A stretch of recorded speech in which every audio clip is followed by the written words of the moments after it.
le kgono batho go tswa mafelong a fapanego a naga ba tlile ka mo Orlando Stadium ka Soweto go tlo gopola lefu la Morena Chris Hani.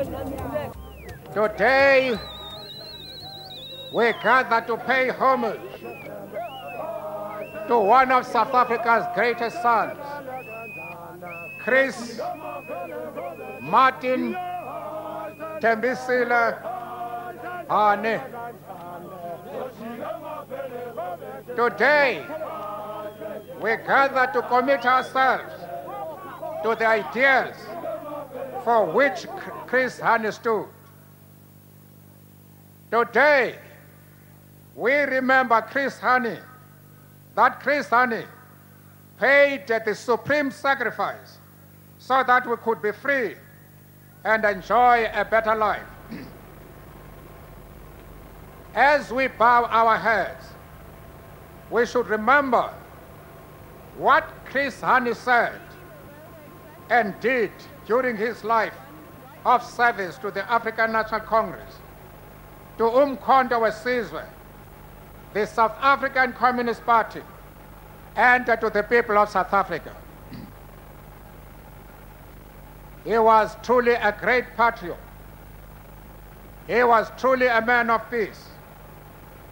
He was truly a man that loved his country, and a man who died preaching peace. But he was also a father, a loving husband, a friend and a comrade.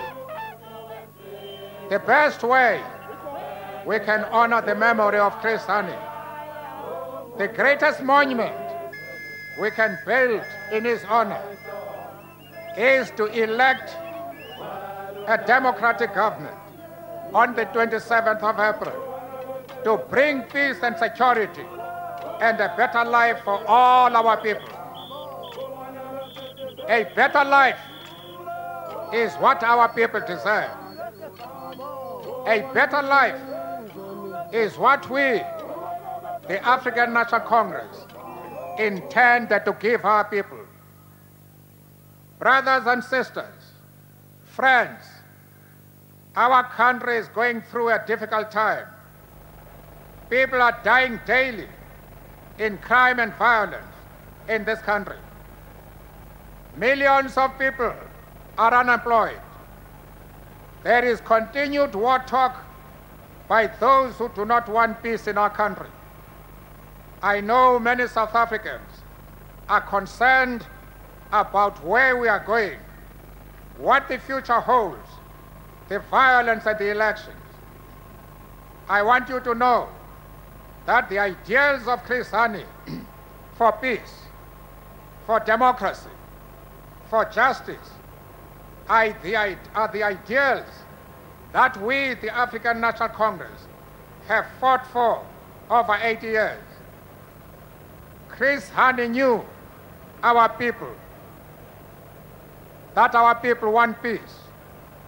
Chris Hani knew our people want stability. Chris Hani knew our people want a better life. And the ANC intends to do this when it becomes the first democratic government of our country. Today, on the anniversary of Chris Hani's death, all South Africans should commit themselves to peace, should commit themselves to working together for reconciliation, should commit themselves to ending the finger pointing.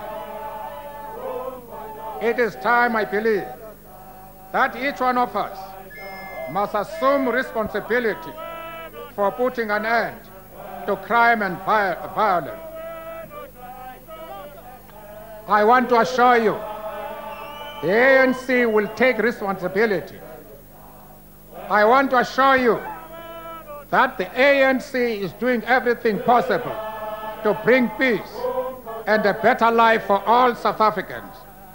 For this reason, we support the state of emergency in Natal.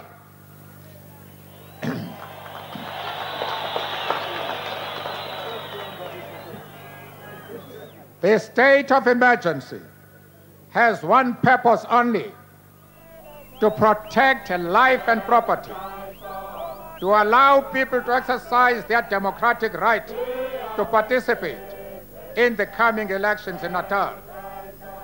We know peace is essential, and the ANC has a plan which will ensure peace and security for all South Africans.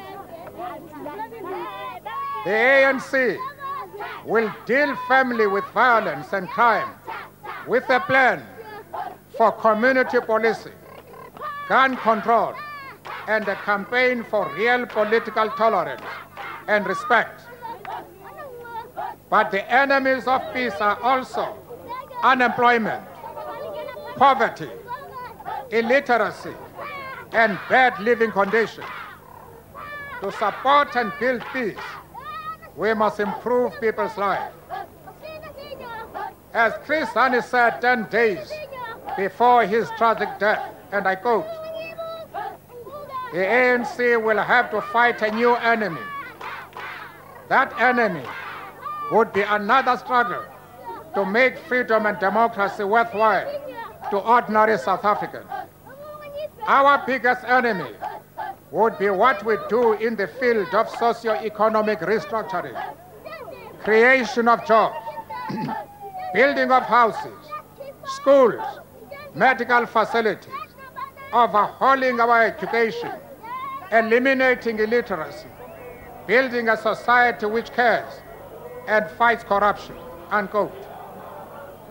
Today, the 10th of April, as we remember the assassination of Chris Hani, when our nation's souls was shaken to its foundation, when our people lost a true patriot and freedom fighter, when a wife lost her husband and children lost their father, let us not lose hope. Let us not be despondent, because today, all of us who share the ideals and value of Chris Hani can take up the challenge that he has left. On 27th April 1994, we will ensure that his death was not in vain.